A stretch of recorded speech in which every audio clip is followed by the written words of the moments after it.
धन्यवाद सभामुख महोदय।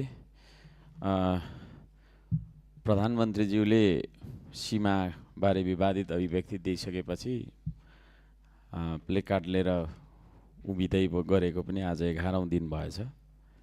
11औं दिनमा पनि उहाँको आउने छाँटकाँट देखिँदैन। म एउटा प्रश्न राख्न चाहन्छु। नेपाल सरकारको अहिले रक्षा मन्त्री को हुनुहुन्छ? रक्षा मन्त्रीलाई तपाईले बोलाइदिनुपर्छ। उहाँलाई म प्रश्न सोध्न चाहन्छु। यो सुस्ता भन्ने ठाउँमा भारतीय पक्षको एसएसबी भन्छ क्यार सशस्त्र सीमा बल जो छ, त्यो सीमा बल आएर चाहिँ नेपाली दाजुभाइहरूलाई हप्की गर्दै गरेको र नेपाली दाजुभाइ चाहिँ आफ्नो भूमिको लागि निहत्था त्यहाँनिर लड्दै भिड्दै गरेको अवस्थाको भिडियोहरू सार्वजनिक भएका छन्।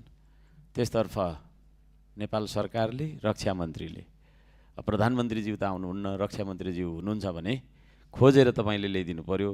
हामी यहाँ प्रश्न सोध्न चाहन्छौँ उहाँलाई। हाम्रो नेपाली सेना चाहिँ सिमानामा जानै नहुने त्यस्तो के कसम खाएर बसेको रहेछ?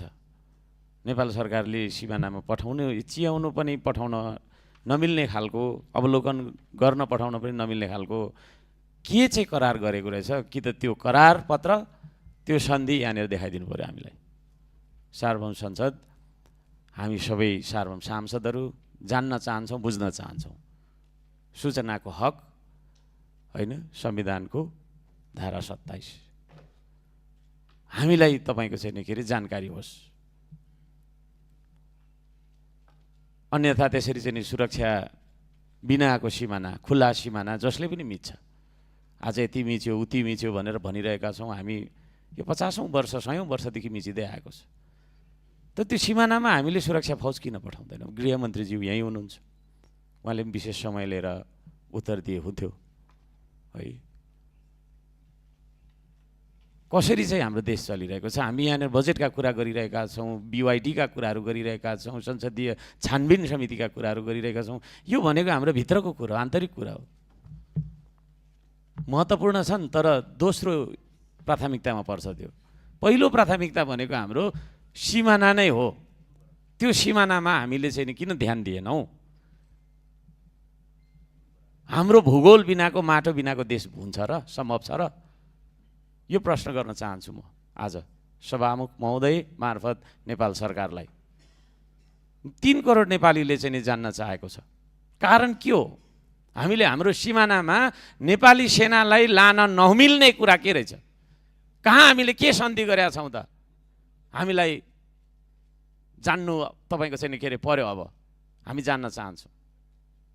सभामुख महोदय, सिमाना जोगाउनु भन्दा ठुलो कुरो छैन अरू कुराहरू।